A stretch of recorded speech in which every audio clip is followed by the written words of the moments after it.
Hi guys, welcome to my channel. ఈరోజు morning ఏమనుకున్నాము అలానే evening ఏమనుకున్నామో చూపిస్తాను చూడండి. మేమైతే పొద్దుటే లేసి ఇంకా వంకాయ కర్రీ అయితే వండాము. అలానే నేను నైట్ వండిన అరటికాయ కర్రీ అయితే కొంచెం మిగిలింది.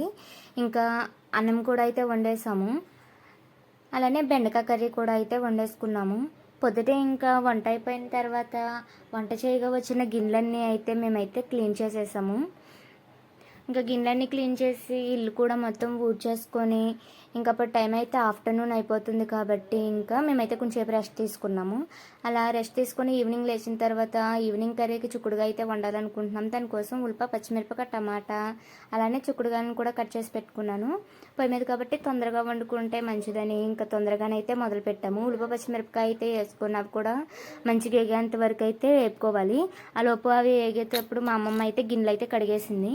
ఇంకా అన్నం కూడా వండేసి వాడ్చి పెట్టుకున్నాము. ఈ విధంగా వేగిన ఉల్లిపాయ, పచ్చిమిరపకాయల్లో టమాటాలను కూడా వేసి అవి కూడా మంచిగా మగ్గేంత వరకు మగ్గించుకోవాలి. ఈ విధంగా మూత పెట్టి టమాటాలు కూడా సాఫ్ట్ అయ్యేంత వరకు మంచిగా మగ్గించుకోవాలి.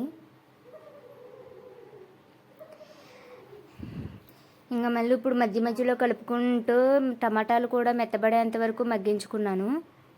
ఇంకా ఇవి మెత్తబడిన తర్వాత చిక్కుడుగాయలను కూడా అయితే ఇందులో వేసుకోవాలి. చూసారు కదా, మొత్తం అయితే సాఫ్ట్ అయిపోయినాయి. ఇంకా చిక్కుడుగాయలను అయితే నీట్గా కట్ చేసి వాష్ చేసుకున్న చిక్కుడుగాయలను అయితే నేను ఇంకా వేస్తున్నాను. ఇవి కూడా మంచిగా కలుపుకొని మూత పెట్టి అవి కూడా పచ్చివాసన పోయేంత వరకు అయితే మంచిగా కలుపుకొని మూత పెట్టి మగ్గించుకోవాలి. పొయ్యి కాబట్టి కొంచెం కష్టంగానే అయితే ఉంటుంది వంట చేయడం. గ్యాస్ అయిపోయింది కదా, అది రావడానికి అయితే ఇంకా 45 డేస్కి బుక్ అవుతుందని చెప్పారు.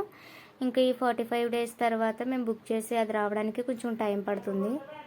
ఈ విధంగా అయితే మళ్ళీ మధ్య మధ్యలో కలుపుకుంటూ కింద అంటుకోకుండా అలా అయితే కలుపుకుంటూ ఉన్నాను. చూసారు కదా, ఇవి కూడా అయితే మంచిగా మగ్గాయి.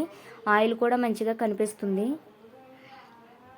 ఇంకా మగ్గుతున్న స్టేజ్లోనే నేనైతే ఉప్పు అయితే వేసుకున్నాను. కల్లుప్పు కదా, కొంచెం చూసేసుకుంటే కసమైతే అవ్వకుండా ఉంటుంది. అలానే పసుపు కూడా వేసుకొని ఇవి కూడా మొత్తం మంచిగా కలుపుకొని మూత పెట్టి అయితే ఇవి కూడా మంచిగా వేగేంత వరకు అయితే ఫ్రై చేసుకున్నాను.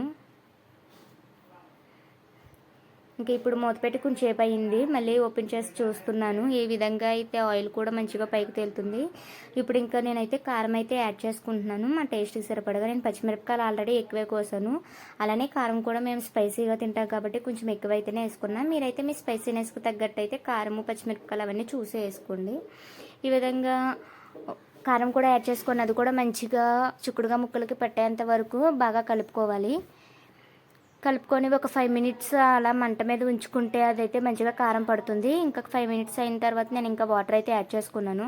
మేము కొంచెం పులుసుగానైతే ఉంచుకోవాలనుకుంటున్నాం, ఎందుకంటే 5 మెంబర్స్ కదా, అవైతే సరిపోదు కాబట్టి కొంచెం పులుసుగా ఉంచుకుంటున్నాను. మీకు కావలిస్తే మీరు ఇంకా చిక్కగా అయితే దించుకోవచ్చు, బాగా గ్రేవీలాగా. ఇంకా మూత తీసి మధ్య మధ్యలో కలుపుకుంటూ ఈ విధంగా అయితే ఉడికించుకుంటున్నాను. చూసారు కదా, చిక్కుడుగా కర్రీ అయితే రెడీ అయింది. వీడియో నచ్చితే లైక్ చేసి సబ్స్క్రైబ్ చేయడం అసలు మర్చిపోకండి. అలాగే లైక్ కూడా చేయండి. Thank you for watching.